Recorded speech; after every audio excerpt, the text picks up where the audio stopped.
now I was just looking at the kind of courses which you have been doing, materials management, project management, and there's also working capital management. So today they would say these are all two different areas or two different specializations. How did you end up doing that? It's an interesting story. I had a mentor at IIMB Bangalore, other than Appu, who was really much older than me and was a mentor in a different sense.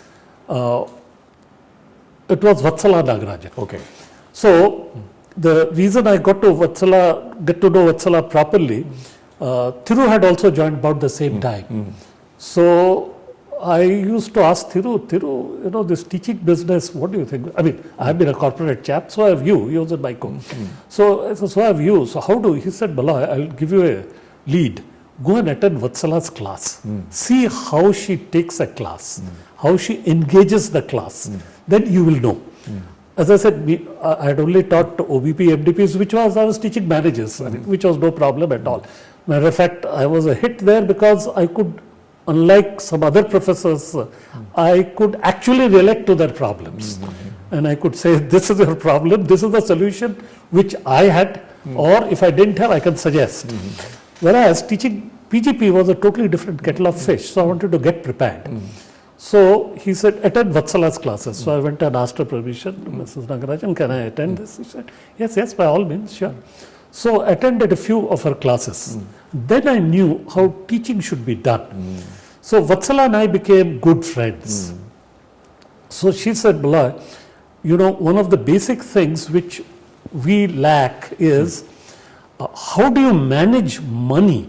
Because you inventory control is something you know, but how do you relate, and specifically through computing, which is becoming more and more important now, inventory, projections for inventory and the money part. Because she also knew, which I told her, there was something in the 72 which had come out called Bill Marketing Scheme.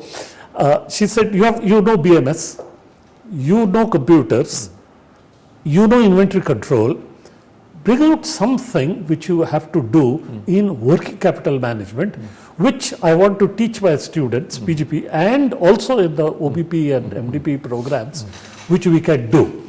So I made out some sort of a package and said, Vatsala, I think this is what you need to do. Did I teach any course in working capital management? No, certainly not to PGP. But a couple of courses I had accompanied Vatsala where I was not a faculty. Sort of, you might say, adjunct to Vatsala when she was trying to give so. And sometimes if it came to computers, things like that, she would go and say, Moloy, why don't you speak? That type. So that's a working capital management. Yeah, you also taught us probability and statistics. If you remember, Subbarao went to the US and you came in. I know. I still keep quoting your course on probability statistics in all the faculty meetings whenever I get a chance. Because can you tell us something about the probability and statistics which you taught us? Yes, interestingly, that was pure what they call serendipity or happenstance. Raja Herlekar used to be my professor. Actually, he didn't teach us. We were taught by MIT chap. But he used to be a faculty professor of statistics when I was a student at IIMB Calcutta. Okay. In the session which had started, he, after taking the first week's class, he got a assignment from Australia to teach there in some university there. So he said, Moloy, I am going to Australia, you teach. Now, anybody else I could have said, hey, I haven't done any statistics. So I cannot say no to Raja. I mean, the equation was different. It was a professor-student type. So I said, all right, but can you give me some tips and things like that? And he said, well, this. And he said, but otherwise you do the course in whatever way you like. So I said, you will have no objections? I said, no objections.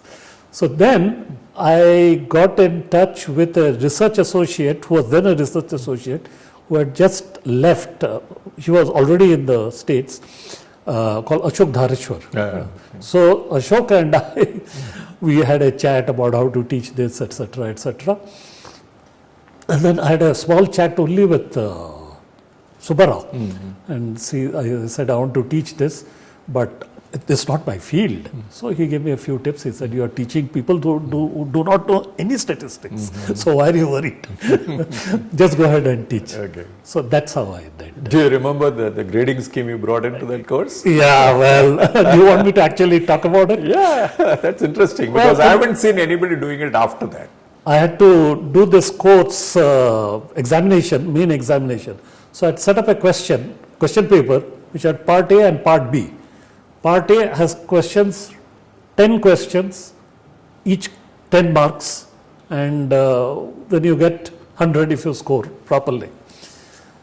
And these are the conventional type of questions which you can expect to be given. The part B was only one question, which incidentally was the first question, if you don't remember, the first question in statistics done by the mathematician in the 17th century. And that the question is, if the sun has risen n times in the past, what is the probability it will rise tomorrow? And I had said, but you must give me the logic, just don't give a one-line answer. How did you arrive at this?